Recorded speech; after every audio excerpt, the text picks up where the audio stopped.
दोस्तों, संसद में यह मामला उठ चुका है कि रणवीर अलाहाबादिया ने जिस तरह एक गंदा और अश्लील कंटेंट बनाया और खुलेआम अपना चेहरा दिखाकर जो गंदी बातें कही हैं, अब सरकार इस पर लगाम कसे। ये बातें संसद में कही गई हैं। दोस्तों, इससे भी बड़ी खबर यह है कि इस समय रैना के नाम पर जो बवाल मच रहा है, असल में समय रैना इस समय देश में है ही नहीं। उनके घर पर सम्मन जा चुका है, लेकिन समय रैना इस समय देश से बाहर बताए जाते हैं।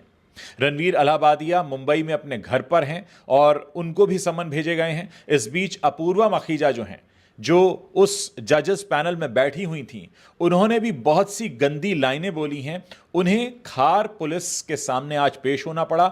असल में वो 11 फरवरी को पहुंची थी कल, फिर उन्हें आज बुलाया गया और अब पूरा मामला यह है कि इस समय इन सब की दिक्कतें काफ़ी बढ़ी हुई हैं और आने वाले समय में हो सकता है कि एक एक करके सबको पूछताछ के लिए भी बुलाया जाए। अलग अलग राज्यों में मामले दर्ज हुए हैं, संसद में मामला उठ चुका है और सरकार इस बात पर विचार कर रही है कि इस पूरे केस में जितने भी लोग इन्वॉल्व हैं, यानी वो लोग भी जो इस पूरी गंदी महफिल में बैठे हुए थे दर्शकों के तौर पर, उनके खिलाफ भी मामला दर्ज होगा और उनके खिलाफ भी कड़े से कड़े कदम उठाए जाएंगे। दोस्तों, लोगों में काफी गुस्सा है। लोग इस बात को लेकर काफी हैरान हैं कि कैसे अपनी एक पॉजिटिव और क्लीन इमेज रखने वाले रणवीर अलाहाबादिया ने यह लाइन बोली, और न सिर्फ बोली बल्कि यह लाइन उन्होंने असल में एक अंग्रेजी यूट्यूब चैनल से उठाई और वहां से उठाकर उन्होंने इस लाइन को अपने शो में बोला ताकि वो लोगों को अपनी तरफ अट्रैक्ट कर सकें। लेकिन आज जब रणवीर अलाहाबादिया के हाथ से बहुत सारे ब्रांड्स खिसक चुके हैं, 25 लाख से ज्यादा सब्सक्राइबर्स ने उन्हें टाटा बाय बाय कर दिया है, ऐसे में सवाल ये उठ रहा है कि क्या हमारे देश में सोशल मीडिया पर जो कंटेंट क्रिएशन होता है उसको लेकर क्या कोई सेंसर होना चाहिए।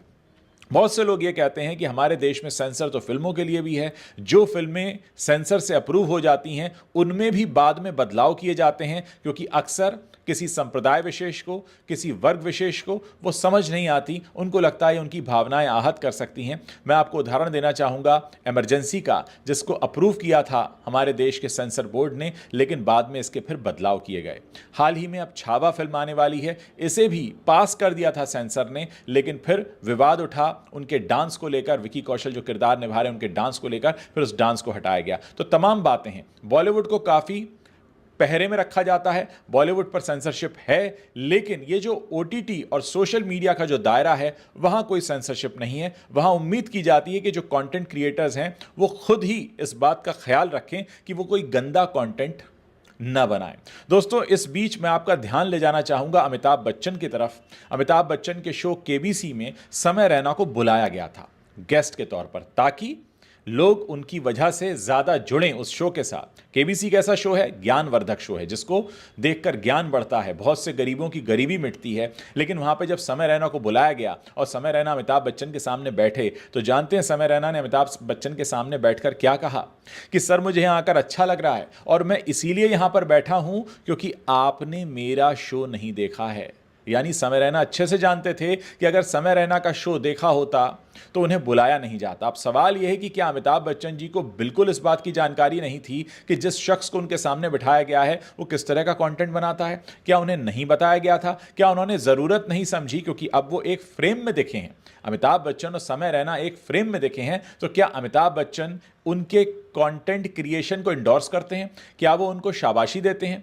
सवाल उस बात पर भी उठाया जा रहा है जिसमें यह कहा गया कि हमारे देश के पीएम ने उन्हें सम्मानित किया था। किसे? रणवीर अलाहाबादिया को। तो क्या अब रणवीर अलाहाबादिया को जो इतना बड़ा बड़ा सपोर्ट मिला है, या समय रैना को केबीसी में बुलाया जाता है, क्या ये सारे लोग उनके कंटेंट क्रिएशन को भी एंडोर्स कर रहे हैं? क्या ये सारे लोग कह रहे हैं कि हाँ, इस तरह का कंटेंट बनाना बड़ा कूल है? दोस्तों, इस समय देश में एक और बहस चल रही है एआईबी को लेकर। ऑल इंडिया, और जो बी से वर्ड है उसे मैं बोल नहीं सकता, आप समझ सकते हैं। इसका भी एक शो हुआ था आज से कई साल पहले। वहां पर बॉलीवुड के बड़े बड़े नाम, करण जौहर, रणवीर सिंह, दीपिका, तमाम बड़े लोग वहां बैठे थे, और न सिर्फ बैठे थे बल्कि वहां पर गंदे भद्दे मजाक और अश्लील हरकतें कर रहे थे। अर्जुन कपूर भी वहां थे और बहुत से ऐसे लोग थे जिन्होंने पैसे देकर उस शो को देखा।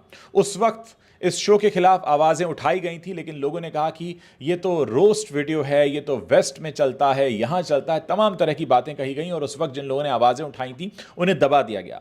दोस्तों, आज वही लोग समय रैना पर आवाज़ उठा रहे हैं, वही लोग अपूर्वा मखीजा पर आवाज़ उठा रहे हैं, वही लोग रणवीर अलाहाबादिया पर आवाज़ उठा रहे हैं। सोचिए, अगर AIB के उस वीडियो के समय ही इसको वहीं रोक दिया होता, अगर उसी वक्त ये कड़े कदम उठाकर फैसला ले लिया गया होता कि हम इसको आगे नहीं बढ़ने देंगे, तो आप अंदाज़ा लगा सकते हैं कि इस वक्त किसी की इतनी हिम्मत नहीं होती कि इस तरीके का कंटेंट बनाता। दोस्तों, माता पिता को जिसमें गाली दी जाए, माता पिता के पवित्र संबंधों पर जिसमें गंदी छींटाकशी की जाए, गंदे लाइनों का इस्तेमाल किया जाए, कुछ ऐसा बोला जाए जो हम सोचना तक पाप समझते हैं, उसको कोई आकर बोल दे, हंसते हुए बोल दे। और रणवीर अलाहाबादिया ने क्या किया? रणवीर अलाहाबादिया ने असल में एक अंग्रेजी यूट्यूब चैनल से ये लाइन उठाई और अपने तरफ दर्शकों का ध्यान खींचने के लिए इस लाइन को बोला है। अब आप सोचिए, न जाने कितने ऐसे यूट्यूबर्स और फेसबुक कंटेंट क्रिएटर्स हैं जिनको 1 लाख 2 लाख भी सब्सक्राइबर नहीं होते। अगर वो भी इस तरह की हरकतें करने लगें, क्योंकि वो भी कंटेंट क्रिएटर जो है वो अक्सर रणवीर अलाहाबादिया जैसे कंटेंट क्रिएटर को लुकअप टू करते हैं कि भाई हमको उनकी तरह पॉपुलर बनना है या हमको उनके जितने सब्सक्राइबर्स चाहिए। आज 2 दिन के अंदर 25 लाख से ज़्यादा लोगों ने टाटा बाय बाय कर दिया रणवीर अलाहाबादिया को। जानते हैं क्यों? क्योंकि उनकी ये गंदी सोच इस लाइन से सामने आ गई और लोगों के साथ धोखा हुआ, लोगों को झटका लगा। दोस्तों, मैं आपका ध्यान ले जाना चाहूंगा अक्षय कुमार के उस एड की तरफ जो उन्होंने गुटखे के ब्रांड को प्रमोट करने के लिए किया था। उसके बाद उन्होंने माफी मांगकर उस एड को करना बंद कर दिया। जानते हैं क्यों हुआ था ऐसा? इसलिए हुआ था क्योंकि अक्षय कुमार ने अपनी इमेज बनाई थी एक ऐसे शख्स की जो कि फिटनेस फ्रीक है, जो सुबह जल्दी उठता है, व्यायाम करता है, शरीर को समय देता है, रोजाना 1 घंटे तो कम से कम कसरत करता ही है। और वही शख्स जब आपको एक जहर बेचने लगे, तंबाकू बेचने लगे, गुटखे का ब्रांड बेचने लगे, तो लोग उससे सवाल करेंगे कि आप रातों रात बदल गए, आपको पैसे ने बदल दिया, आपने पैसा खाकर अपनी उस अच्छी आदत वाली इमेज का क्या कचरा कर दिया। और ये बात जब सच साबित हुई, लोगों ने अक्षय कुमार से सवाल करना शुरू किया, तब अक्षय कुमार ने हाथ जोड़कर माफी मांगी और उस एड को करना छोड़ दिया। ऐसा नहीं है कि अक्षय कुमार उस एड को करने से पहले ये जानते नहीं थे कि ऐसा हो सकता है। असल में उन्होंने सोचा कि मैं एक पॉपुलर स्टार हूं, मुझे एक बहुत मोटा पैसा मिल रहा है, तो मैं क्यों ना करूं। लेकिन आप सोचिए कि उस ब्रांड ने उनको पैसे के आगे अपनी इमेज को तोड़ने पर मजबूर कर दिया। वो इमेज जो अक्सर फिल्म स्टार्स की रोजी रोटी का जरिया बनती है। फिल्म स्टार्स इमेज की वजह से रोटी खाते हैं, फिल्म स्टार्स की कमाई इमेज की वजह से होती है, लेकिन वो भी तोड़वा दी गई। दोस्तों, यहां यह बात समझने की है कि पैसा कितना भारी हो जाता है। आज खुद को किंग ऑफ रोमांस कहने वाले शाहरुख खान भी गुटखा बेचते हैं। टाइगर श्रॉफ जो उछल उछल कर कसरत करते हैं, उछल उछल कर जिम्नास्टिक करते हैं, खुद को फिटनेस फ्रीक साबित कर चुके हैं, वो तक गुटखे का ब्रांड बेच रहे हैं। और अजय देवगन के तो कहने ही क्या, वो तो बरसों बरसों से इस तरीके का गुटखे के ब्रांड को प्रमोट कर रहे हैं। दोस्तों, ये सारे हीरोज जो आपके सामने इमेज कुछ और बनाते हैं, लेकिन असल इनका मकसद कुछ और होता है, उस इमेज के आधार पर पैसा कमाना और आपको बेवकूफ़ बनाना। दोस्तों, ये सारी बातें आंखें खोलने वाली हैं। आंख खोल कर रहिए, देख कर रहिए कि कोई शख्स कैमरे के सामने जो कह रहा है, क्या वो असल ज़िंदगी में भी वैसा ही है। कहीं ऐसा तो नहीं कि कोई आपको मूर्ख बना रहा हो, कोई अपनी सोशल मीडिया फ़ैन फॉलोइंग के सामने झूठ बोल रहा हो। रणवीर अलाहाबादिया ने जो किया है, इस पर सवाल इसीलिए उठ रहे हैं। आप खुद सोचिए, समय रैना तो ये बहुत समय से कर रहे हैं, उन पर इतना बवाल नहीं हुआ। रणवीर अलाहाबादिया पर क्यों हुआ? क्योंकि लोगों को रणवीर अलाहाबादिया से उम्मीद नहीं थी, क्योंकि रणवीर अलाहाबादिया ने अपनी जो इमेज बनाई थी वो थी आध्यात्म की इमेज, कि वो बहुत अच्छे से समझते हैं कि गीता में क्या कहा गया है, वो सनातन का प्रचार करते हैं, वो तमाम भारतीयता और भारतीयता के गुणों का प्रचार करते हैं, लेकिन उसके बीच में गंदी सोच छिपी है, तो लोगों को भयंकर झटका लगा है। खैर, आने वाले दिनों में बहुत कुछ होगा और बहुत सारी खबरें आएंगी, बहुत सारे अपडेट्स आएंगे। हम इस पूरी खबर पर नज़र बनाकर रखें, लेकिन मैं आपसे पूछना चाहता हूं कि क्या रणवीर अलाहाबादिया ने जो कहा वो आपको सिर्फ इसलिए बुरा लगा कि रणवीर ने कहा है, या आपको लगा कि वो समय रैना के शो पर क्यों गए, या आप इस बात पर भी ध्यान दे रहे हैं कि समय रैना को भी KBC में बुलाया गया था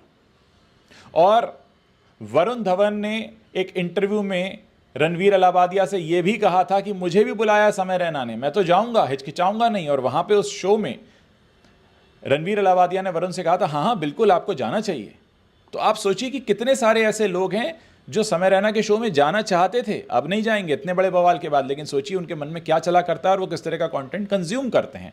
मैं आपसे जानना चाहता हूं कि आपको क्या लग रहा है, क्या अब आपकी आंखें खुली हैं, क्या आपकी सोच बदली है, क्या आपका दृष्टिकोण बदला है, क्या आपका पॉइंट ऑफ व्यू बदला है? आप इस पूरे मसले पर अपनी जो राय रखते हैं मेरे इस वीडियो के नीचे कॉमेंट सेक्शन है उसमें लिखकर मुझे बता सकते हैं। मैं आपके कॉमेंट्स पढ़ने की प्रतीक्षा कर रहा हूं।